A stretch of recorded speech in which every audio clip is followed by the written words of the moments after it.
കുട്ടികൾക്കും മുതിർന്നവർക്കും ഒരുപോലെ വളരെ എളുപ്പത്തിൽ വരയ്ക്കാൻ പറ്റുന്ന കളർഫുൾ ആയിട്ടുള്ള ഒരു വാട്ടർ മെലൻ ഡ്രോയിങ് ഞാൻ കാണിച്ചു തരാം. ഇതിൽ നമ്മൾ യൂസ് ചെയ്യുന്നത് ഓയിൽ പേസ്റ്റൽസ് ആണ്. സോ വളരെ എളുപ്പത്തിൽ നിങ്ങൾക്ക് വരയ്ക്കാൻ പറ്റും. എങ്ങനെയാണെന്ന് ഞാൻ പറഞ്ഞുതരാം.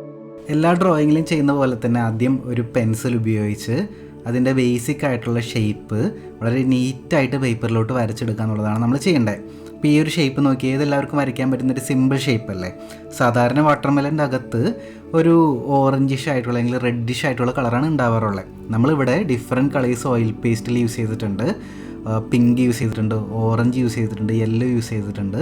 അങ്ങനെ ഡിഫറെൻറ്റ് കളർ യൂസ് ചെയ്യുമ്പോൾ കുറച്ചും കൂടി കളർഫുള്ളായിട്ട് നമ്മുടെ ചിത്രം കിട്ടും. ഒരു സ്ലൈസ് ചെയ്ത് വെച്ച ഒരു വാട്ടർമെലൻ്റെ പീസാണ് കേട്ടോ നമ്മൾ വരയ്ക്കുന്നത്.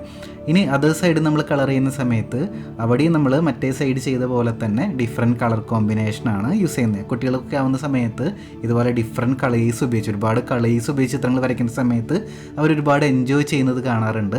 ഫൈനലി ആ ചിത്രം കംപ്ലീറ്റ് ആകുമ്പോൾ അത്രയും കളേഴ്സ് ഉള്ള കാരണം കുറച്ചും കൂടി ഇൻട്രസ്റ്റിംഗ് ആയിട്ട് നമുക്ക് തോന്നും. ഏറ്റവും താഴെ ഞാൻ യെല്ലോയിഷ് കളർ കൊടുത്ത് ഒരു വൈറ്റ് ഓയിൽ പേസ്റ്റൽസ് ഉപയോഗിച്ച് ബ്ലെൻഡ് ചെയ്യുന്നുണ്ട്. കൂടാതെ വാട്ടർമെലൻ്റെ വിത്തുകളുണ്ടല്ലോ ബ്ലാക്ക് കളറിൽ, അതും കൂടി മാർക്ക് ചെയ്ത് കൊടുക്കുന്നുണ്ട്. ഇനി അവസാനത്തെ സ്റ്റേജിൽ ഏറ്റവും താഴെയുള്ള പുറന്തോടിൻ്റെ ആ ഗ്രീൻ കളറുള്ള ഭാഗം ഉണ്ടല്ലോ, അതാണ് നമ്മൾ ചെയ്യുന്നത്. അതും ഒറ്റ ഗ്രീൻ കളർ യൂസ് ചെയ്യുന്നതിന് പകരം കുറച്ച് യെല്ലോയിഷ് ആയിട്ടുള്ള ഗ്രീനും കുറച്ച് ഡാർക്ക് ആയിട്ടുള്ള ഗ്രീനും ഒരു ഡിഫറെൻ്റ് ആയിട്ടുള്ള ഗ്രീൻ കളേഴ്സ് യൂസ് ചെയ്തിട്ടാണ് ആ ഒരു പോർഷനും കൂടി നമ്മൾ ചെയ്യുന്നത്. അപ്പോൾ ഇത്തരത്തിൽ സാധാരണ നമ്മൾ ചിത്രങ്ങൾ വരയ്ക്കുന്നതൊക്കെ കൂടുതൽ ഡിഫറെൻ്റ് ആയിട്ടുള്ള കളേഴ്സൊക്കെ ഉപയോഗിച്ച് നമ്മൾ ഓയിൽ പേസ്റ്റിൽസ് ഉപയോഗിച്ച് ചിത്രങ്ങൾ വരയ്ക്കുന്ന സമയത്ത് അത് കാണാൻ കുറച്ചും കൂടി വൈബ്രൻ്റ് ആയിരിക്കും. വരച്ച് കഴിഞ്ഞാൽ നല്ല സാറ്റിസ്ഫാക്ഷൻ നമുക്ക് കിട്ടും.